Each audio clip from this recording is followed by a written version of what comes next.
Hello, ഇന്ന് അപ്പത്തിൻ്റെയും റൊട്ടിയുടെയും നാനിൻ്റെയൊക്കെ കൂടെ കഴിക്കാൻ പറ്റിയ ഒരു ഡിഷാണ് ചിക്കൻ സോസേജ് വെജ് സ്റ്റൂ. കുട്ടികൾക്കെല്ലാം ഇഷ്ടപ്പെട്ട ഒന്നാണ് സോസേജ്. അപ്പോൾ അതും വെജിറ്റബിൾസും കൂടി മിക്സ് ചെയ്താൽ പിള്ളേർ നന്നായിട്ട് കഴിച്ചുകൊള്ളും. ആദ്യമേ തന്നെ ഇതിന് ഒരു പാൻ ചൂടാക്കി അല്ലെങ്കിൽ ഒരു കുക്കർ ചൂടാക്കി അതിലേക്ക് നമ്മുടെ മസാലകൾ ബേ ലീവ്സ്, കാടമ്മം, കറുവപ്പട്ട, ഏലക്ക, കരയാമ്പൂ ഒക്കെ ഇട്ട് സ്വല്പം എണ്ണയും ഒഴിച്ച് കുട്ടികൾക്ക് കൊടുക്കാനാണെങ്കിൽ നെയ്യ് ഒഴിച്ചാലും നല്ലതാണ്. നന്നായി വഴറ്റി മസാലയുടെ മണം ഒക്കെ വന്നു കഴിയുമ്പോൾ ഒരു സബോള അരിഞ്ഞത് അതിനകത്തിട്ട് ഒന്നും കൂടി വഴറ്റുക. സബോള ഏകദേശം ട്രാൻസ്പെറൻ്റായി കഴിയുമ്പോൾ നമുക്ക് 1 teaspoon ginger garlic paste add ചെയ്ത് ഒന്നും കൂടി ഇളക്കി യോജിപ്പിക്കുക. ജിഞ്ചർ ഗാർലിക് പേസ്റ്റും മുരിഞ്ഞ് കഴിഞ്ഞാൽ നമുക്ക് പൊട്ടറ്റോയും ക്യാരറ്റും മെയിൻ വെജിറ്റബിൾസാണ്. ഒരു 200 ഗ്രാം വെച്ച് പൊട്ടറ്റോയും ക്യാരറ്റും കട്ടിങ്സ് അതിനകത്ത് ഇട്ട് 2-3 മിനിറ്റ് ഇളക്കി യോജിപ്പിച്ചതിന് ശേഷം ഈ കൂട്ടിനാവശ്യമായ ഉപ്പും 1/2 കപ്പ് വെള്ളവും ഒഴിച്ച് കുക്കർ അടച്ച് വെച്ച് നമുക്കൊരു 3 വിസിൽ പരുവത്തിൽ വിസിൽ വന്നു കഴിയുമ്പോൾ നമുക്ക് ഓഫ് ചെയ്യാവുന്നതാണ്. ഇപ്പോൾ ഒരു 1/2 കപ്പ് വെള്ളം ഒഴിച്ചിട്ടുണ്ട്. കുക്കർ അടച്ച് വെച്ച് ഒരു 3 വിസിൽ കഴിയുമ്പോൾ നമുക്ക് ഓഫ് ചെയ്തിടാവുന്നതാണ്. അതങ്ങനെ അവിടെ ഇരിക്കട്ടെ. ഇനി നമുക്കൊരു 5 സോസേജ് പീസസ് കട്ട് ചെയ്തെടുത്തിട്ടുണ്ട്.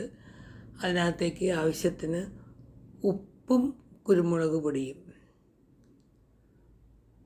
സ്വല്പം ഉപ്പും കുരുമുളക് പൊടിയും ചേർത്ത് നന്നായി ഇളക്കി ഒരു 15 മിനിറ്റ് മാറ്റി വയ്ക്കുക. അതിനുശേഷം ഒരു പാൻ ചൂടാക്കി 1 ടേബിൾ സ്പൂൺ നെയ്യ് ഒഴിച്ച് ഈ ചിക്കൻ സോസേജ് നല്ല ഡാർക്ക് ബ്രൗൺ നിറമാകുന്നതുവരെ വറുത്ത് കോരുക. നന്നായി വെന്താലാണ് ചിക്കൻ സോസേജിൻ്റെ രസമുള്ളൂ, അല്ലെങ്കിൽ അതിൻ്റെ പച്ചമണം ചുവയ്ക്കും. അപ്പോൾ അത് തിരിച്ചും മറിച്ച് ഇളക്കിയിട്ട് ഒരു ഡാർക്ക് ബ്രൗൺ നിറമാകുന്നതുവരെ വറുത്തതിന് ശേഷം അത് മാറ്റുക. ഡാർക്ക് ബ്രൗൺ നിറമായ മാറ്റിയില്ലെങ്കിലും കുഴപ്പമില്ല. അതിലേക്ക് നമുക്ക് കുറച്ച് ഗ്രീൻ പീസ്, ഇതും കുട്ടികൾക്ക് ഇഷ്ടമുള്ളതാണ്. നല്ല പ്രോട്ടീൻ റിച്ചാണ്. ഗ്രീൻ പീസും നമ്മുടെ കുക്കറിൽ വേവിച്ച ക്യാരറ്റ്, ഉരുളൻകിഴങ്ങ് മിക്സും ഇതിനകത്തേക്ക് ഇട്ട് നന്നായി തിളപ്പിച്ച് എല്ലാം കൂടി ഒരു 3 മിനിറ്റ് അടച്ചു വെച്ചോ അല്ലെങ്കിൽ വേവിക്കുക. എല്ലാം വെന്ത് കഴിയുമ്പോൾ നല്ല കട്ടപ്പാൽ, തേങ്ങാപ്പാൽ, ഒരു തേങ്ങയുടെ തേങ്ങാപ്പാൽ നന്നായിട്ട് ഇതിനകത്തേക്ക് ഒഴിച്ച് അതിൻ്റെ ഗ്രേവി പരുവം ശരിയാക്കി ഇളക്കി യോജിപ്പിച്ച് നമുക്ക് അടച്ചു വയ്ക്കാവുന്നതാണ്.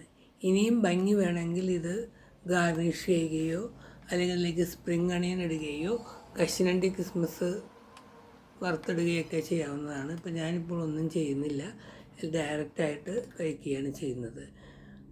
ഈ കൂട്ടിലേക്ക് ഉപ്പ് കുറയുകയുണ്ടെങ്കിൽ അത് ഇടാനും അതുപോലെ തന്നെ 1 ടീസ്പൂൺ പഞ്ചസാര ഇട്ടാലും നല്ലതാണ്. അങ്ങനെ റൊട്ടി, ബ്രെഡ്, നാൻ, ചപ്പാത്തി എല്ലാത്തിനും കൂടെ കഴിക്കാൻ പറ്റിയ ചിക്കൻ സോസേജ് സ്റ്റൂ റെഡി ആയിട്ടുണ്ട്. കുട്ടികൾക്കെല്ലാം വളരെ ഇഷ്ടപ്പെടും. ചിക്കൻ്റെ ഒരു ചെറിയൊരു ടേസ്റ്റും വെജിറ്റബിൾസും ഒക്കെ വരുമ്പോൾ നല്ലൊരു ഫ്ലേവറാണ്. എല്ലാവരും ഇത് ഇഷ്ടപ്പെടുന്നൊരു ഡിഷാണ്. ട്രൈ ചെയ്ത് നോക്കുവാനും ഈ ചാനൽ ഇഷ്ടപ്പെടുകയാണെങ്കിൽ ലൈക്ക് ചെയ്യാനും കമൻറ്റ് ചെയ്യാനും സബ്സ്ക്രൈബ് ചെയ്യാനും മറക്കരുത്. Thank you for watching.